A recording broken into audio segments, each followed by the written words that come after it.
गोटराम पवार साहेबांच्या कुटुंबाला भेटायला आलो आहे. आणि मूर्खांनो, एवढा अंगार तुमच्यामध्ये त्याला खूप आहे. तुमच्या चष्मा एक तर खाली केला असेल किंवा डोळे बंद केला असेल याची मला पूर्णतः जाणीव सुद्धा सोडणार नाही, कारण की मी घाट उतरून आल्यानंतर महाविकास आघाडीतील घटक पक्षातील आणि कल्याणमधील सर्व महाविकास लगेच त्या ठिकाणी निघायचं आहे. पण तरी आपल्याला एवढंच सांगतोय, या मतदारसंघामध्ये महाविकास आघाडीला फार मोठा अनुकूल वातावरण आहे. आज सुप्रियाताई सुळे या ठिकाणी येऊन गेल्या, निलेशजी लंके येऊन गेल्या, ज्योतिताई ठाकरे असतील, सगळ्यांनी चांगलं मार्गदर्शन कार्यकर्त्यांना केलेलं आहे आणि विजय हा 100% आपला आहे त्या ठिकाणी सांगितलेला आहे.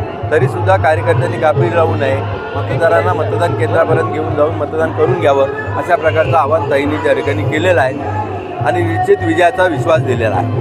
एकीकडे समोरच्या उमेदवाराकडून विकासाचा दावा केला जातो, तुमच्यावरती आरोप सुरुवात केले जातात, तुम्ही ठेकेदार आहात अशा प्रकारचा आरोप केला जातो, त्याला तुम्ही कसं उत्तर द्याल?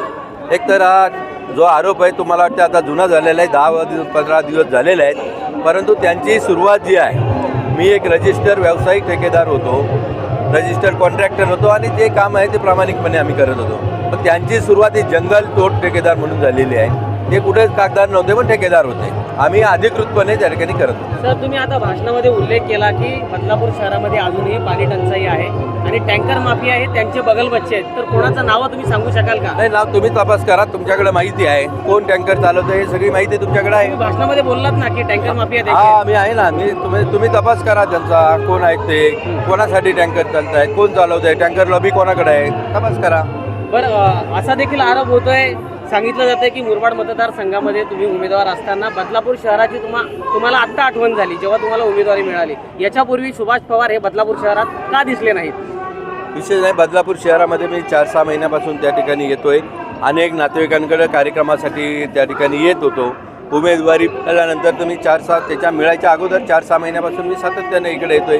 अनेक कार्यक्रम तुम्ही गणपतीच्या अगोदरपासून त्या ठिकाणी आम्ही येत असतो. बदलापूर शहरामध्ये एवढी मोठी घटना झाली, महाविकास आघाडी आणि तुम्ही त्या आंदोलनामध्ये किंवा त्याच्यामध्ये कधी दिसला नाही.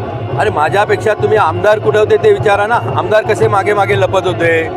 आमदारांची भूमिका संशयास्पद होती या मॅटरमध्ये. आता आम्ही बोललो नसलं तरी आमदारांची भूमिका तुम्ही समजून घ्यायला पाहिजे होती ना. याच्यामध्ये खरी जबाबदारी त्यांची होती. ते जर प्रत्येक गोष्टीचं श्रेय घ्यायला जातात तर मग या गोष्टीमध्ये ते मागे मागे का होते? त्यांची भूमिका का संशयास्पद होती हे आपण बघितलं पाहिजे.